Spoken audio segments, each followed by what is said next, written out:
नाज़रीन अस्सलाम वालेकुम। इनसाइड न्यूज़ के नए प्रोग्राम के साथ मैं हूं इब्राहिम राजा और आज हम आपको बताएंगे कि बदनामे ज़माना गैंगस्टर उज़ैर बलोच को ईरान में किस खातून ने पनाह दी, उज़ैर बलोच ने किस तरह पुलिस एहलकारों के साथ मिलकर पुलिस की ही मोबाइल गाड़ियों में कत्लो गारत की और वो कौन सा पुरअसरार गोदाम था जहां लाशों को और अगवा किए गए लोगों को एक साथ रखा जाता था। अगर आप इस खबर की तफसील जानना चाहते हैं और आने वाले दिनों में भी अहम मामलात से आगाह रहना चाहते हैं तो हमारे चैनल को सब्सक्राइब कीजिए। और अब बात करते हैं आज के मौजू पर। तो आपको बताएं कि उज़ैर बलोच के मुतल्लिक जो JIT रिपोर्ट है उसमें इंकशाफ किया गया है कि उज़ैर बलोच ने 2013 में 3 पुलिस इंस्पेक्टर्स और अपने साथियों के साथ मिलकर पुलिस मोबाइलों में सवार होकर एक और गैंग के सरगना अरशद पप्पू और उसके 2 कारिंदों को अगवा किया। और ये जो पुलिस गाड़ियां थीं जिनमें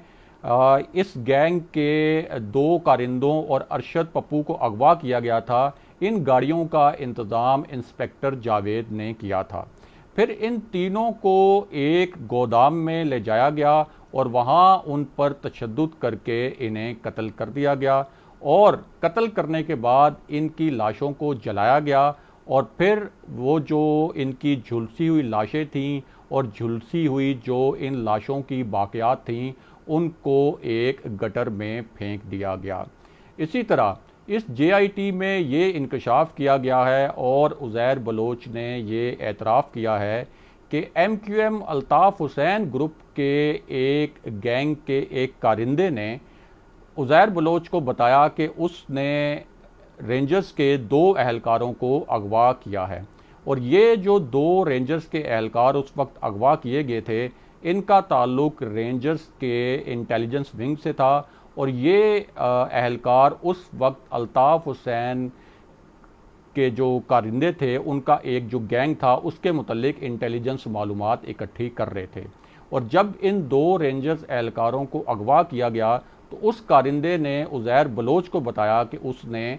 2 रेंजर्स के एहलकारों को अगवा किया है। और इन एहलकारों की गुमशुदगी के बाद रेंजर्स के हुकाम ने उज़ैर बलोच से रब्ता किया और उज़ैर बलोच से इन एहलकारों के बारे में पूछा तो उस वक्त उज़ैर बलोच ने इस मामले पर बिल्कुल लाइल्मी का इज़हार कर दिया कि उसे इन एहलकारों के बारे में कुछ मालूम नहीं। लेकिन 2 दिन के बाद उसने हुक्म दिया कि इन एहलकारों को कत्ल कर दिया जाए, जिसके बाद इन एहलकारों को कत्ल कर दिया गया और ये भी साथ कहा कि इन एहलकारों को ऐसे कत्ल किया जाए कि इसका इल्ज़ाम MQM के एक गैंग के ऊपर आ जाए और ये लगे कि ये कत्ल जो है MQM ने किए हैं।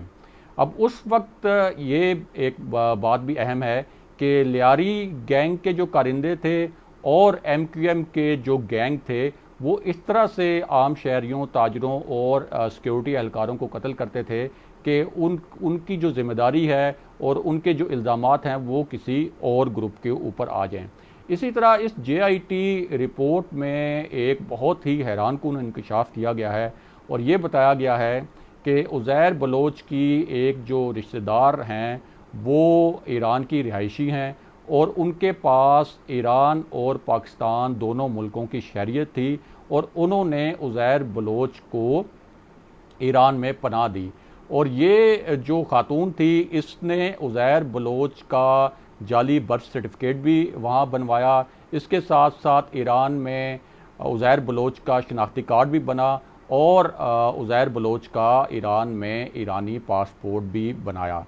इसी तरह उज़ैर बलोच को ईरान के शहर चाबहार में एक शख्स ने ये कहा कि उसके ईरानी इंटेलिजेंस से बहुत अच्छे ताल्लुकात हैं और वो ईरानी इंटेलिजेंस के हुकाम से उज़ैर बलोच की मुलाकात करवा सकता है, जिसके बाद इस JIT रिपोर्ट के मुताबिक उज़ैर बलोच ने ईरानी इंटेलिजेंस के एहलकारों से मुलाकात की और उज़ैर बलोच ने ये इंकशाफ किया कि ईरानी इंटेलिजेंस के जो एहलकार हैं और जो फ़ौजी हुकाम हैं वो उज़ैर बलोच से पाकिस्तान के फ़ौजी अफसरान, पाकिस्तान की फ़ौजी तनसीबात और दीगर हसास मालूमात हासिल करते रहे और इसी JIT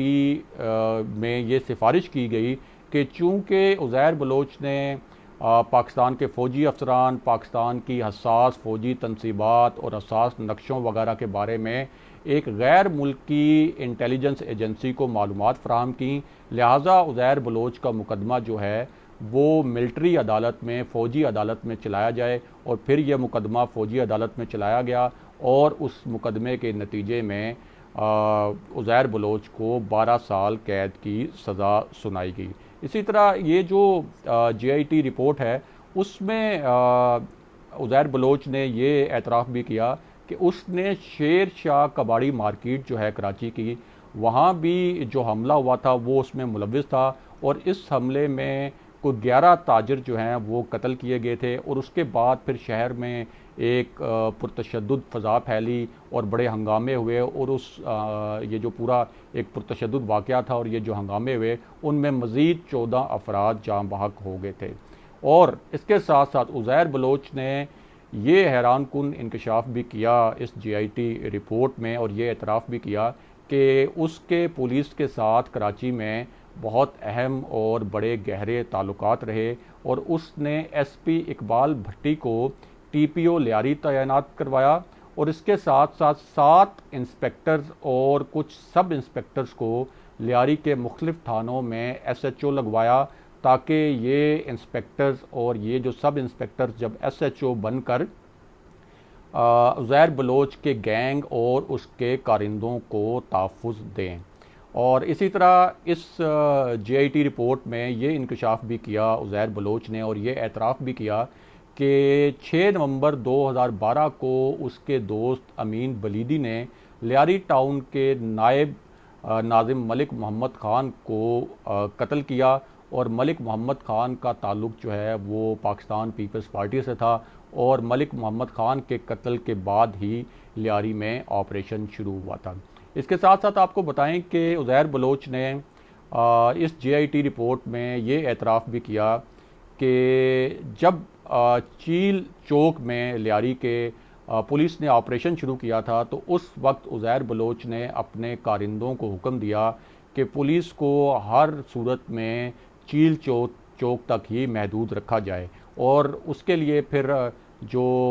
उज़ैर बलोच की गैंग के जो कारिंदे थे उन्होंने वहाँ पे बहुत ज़्यादा फायरिंग की और ये जो पूरा वहाँ पे एक तशद्दुद का एक माहौल बना, उसमें कोई 5 पुलिस एहलकार और जांबाक हुए और कुछ शहरी भी उसकी जद में आए, ये जो फायरिंग हुई थी, और बहुत से लोग जो हैं उसमें ज़ख्मी भी हुए। इसी तरह